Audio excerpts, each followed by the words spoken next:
It's been a while since I last seen you.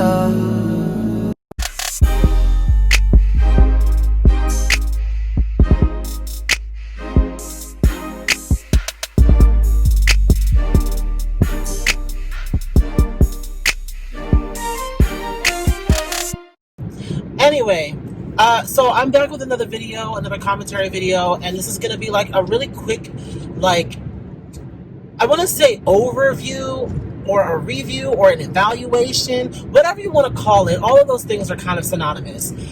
But I kind of want to talk about the issue that a lot of people have with Tyler Perry, and then more specifically, like, the way that he's been writing these shows. So, I grew up watching a lot of Tyler Perry's like productions and stuff. The plays, the movies, the TV shows. House of Pain was probably one of my favorite shows watching when I was like growing up. I was like maybe in adolescence, like 10 to 12 years old. Maybe. I think that was around the time that it was airing. I loved Jasmine, China Anne McClain. That was the first the first time I ever really saw China was in Tyler Perry when she was on Diaries of Girls, and then she went on to be on House of Pain. That was the first time I ever really saw her. And I still follow her to this day.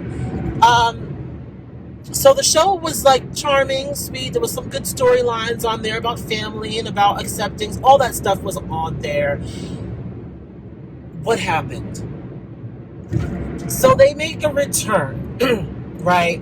House of Pain came back now. I think it's on BET. And I believe it's like on their streaming service or something. I'm not even sure.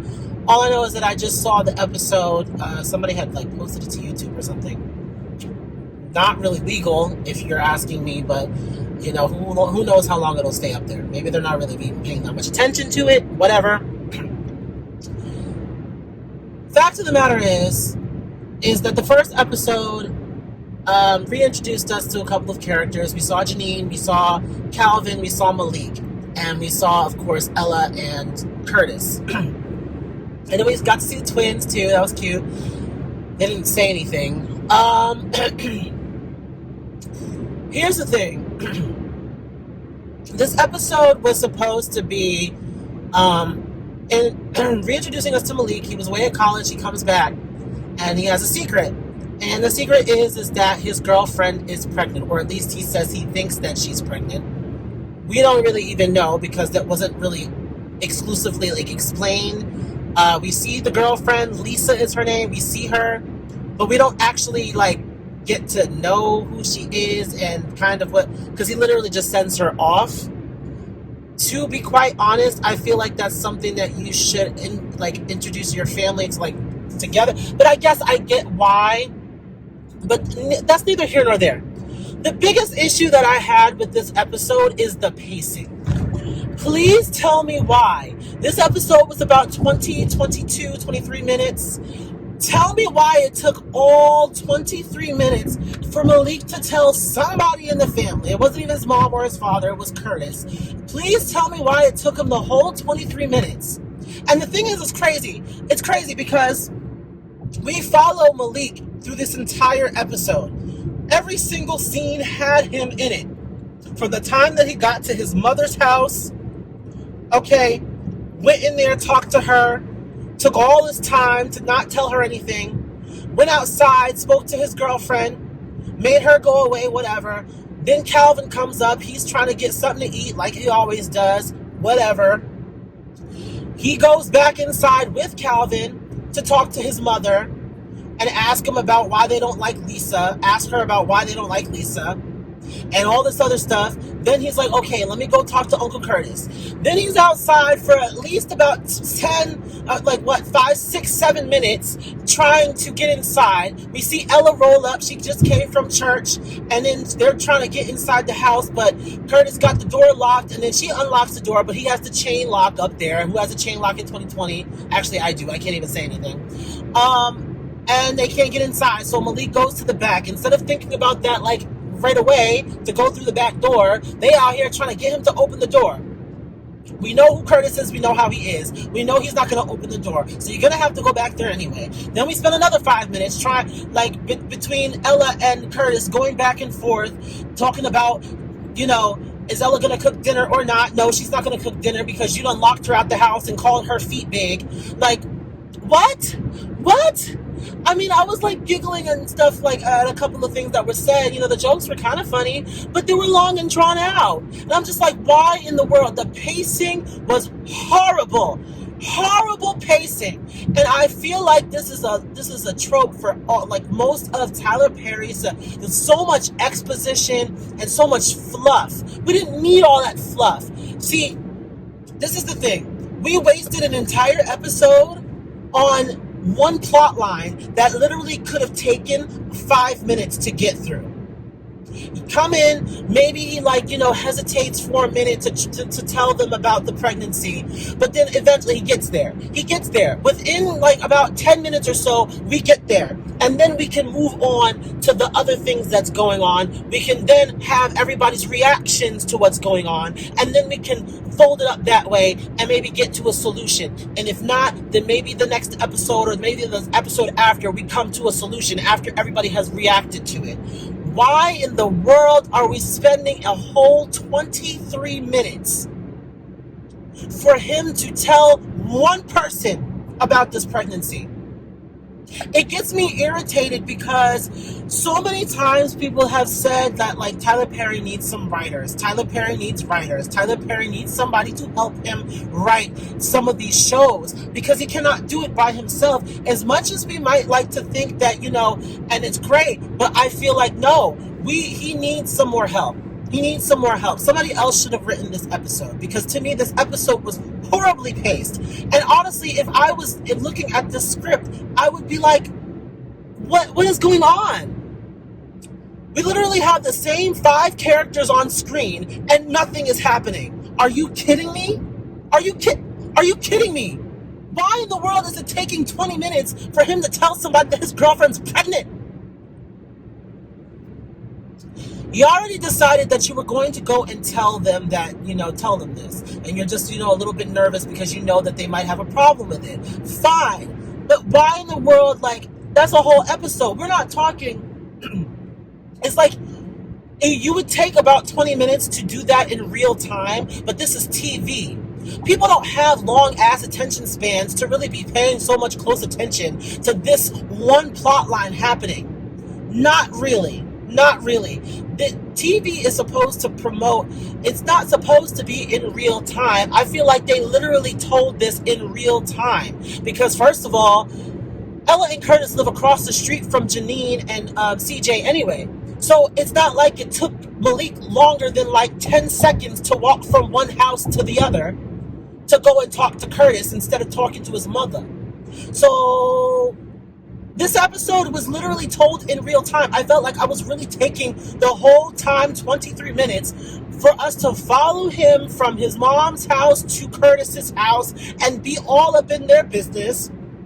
Have them argue and stuff back and forth. Have Curtis and Malik argue back and forth about whether or not he's going to say it. And then he's like, oh, no, never mind. I'm not going to do it. He did that about 3 times. Oh, no, never mind. Just say it. Number 1. Number 2, why are we spending all this time trying to deduce one plot line? Trying to start one plot? Because we didn't even start it yet. The plot line did not start. The plot will start the moment that Malik actually says something to somebody about his girlfriend being pregnant. You know when that plot started? At the end of the first episode.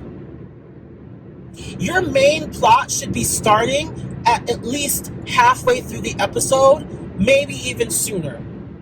We should not be starting the main plot of maybe a 3-episode saga. We should not be starting that at the end of the first episode because then where does it leave us? Where does it leave us? It leaves us with nothing. Nothing. We learned nothing about the way that this show is going to go, except for the fact that it's going to be as slow as molasses. We've learned absolutely nothing about what's been going on since, since the last House of It, since House of Pain a few years ago. We still don't know darn crap about what's been going on.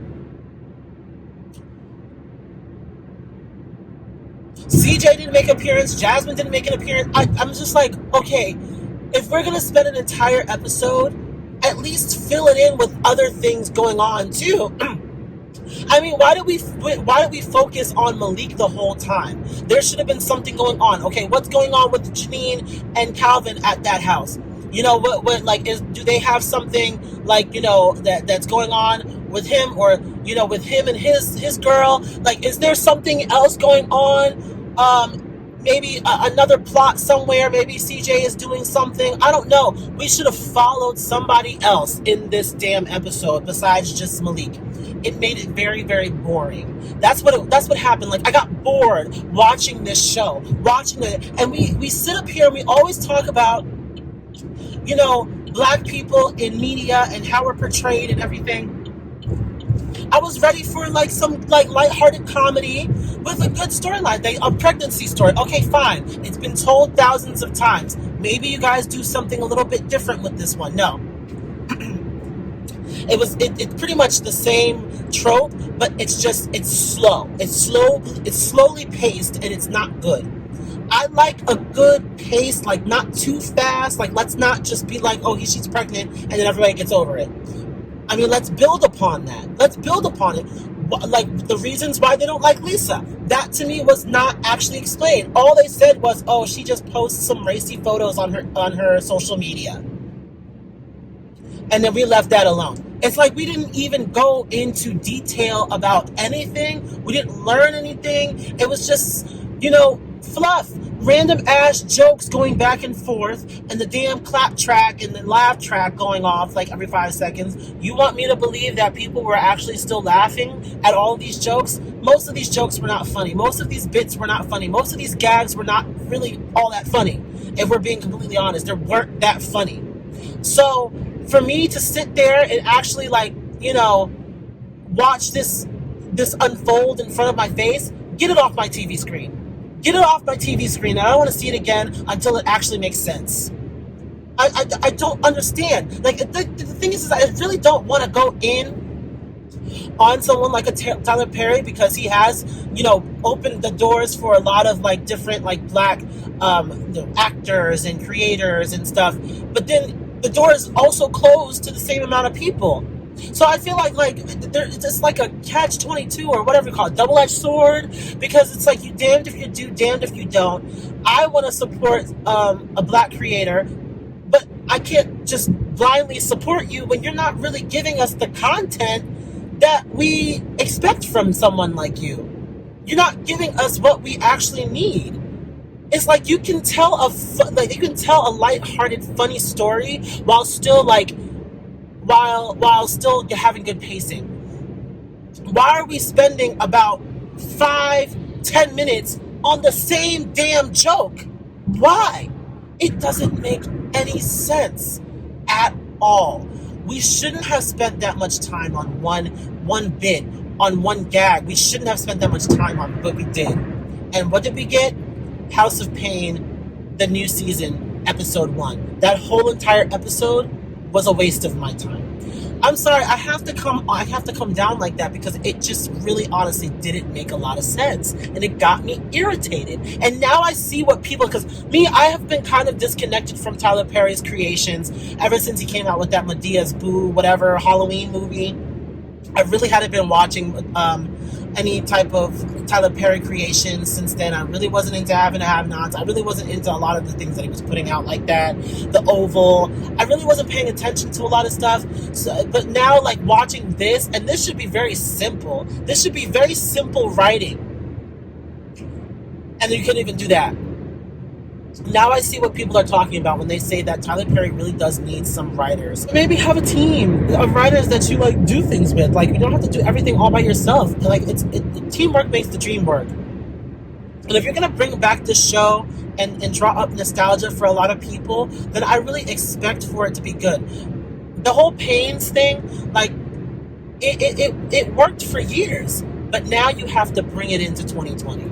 We're not telling stories like this anymore. Like, as far as the way that you're telling them, we're not telling the stories like this anymore. You've got to be more progressive. You've got to tell the stories in the way that people are today. Nobody has a very long attention span to be really sitting up here and focusing in on one plot line at a time per episode. And then if you're going to do that, at least pace it out to where we actually come to some type of conclusion at the end of the episode. Unless you're following like a chronological like timeline for your episodes in one season, if you're like an episode by episode thing, like that doesn't work. It doesn't work. I need better. I need something better. I need something to grasp onto, because I feel like this whole entire this again was kind of a waste of time. And I feel bad because I really want to support someone like a Tyler Perry. I still want to support. I still like the Paynes. Like I said, I grew up watching the Paynes. But I don't know. Things have changed, and not for the better.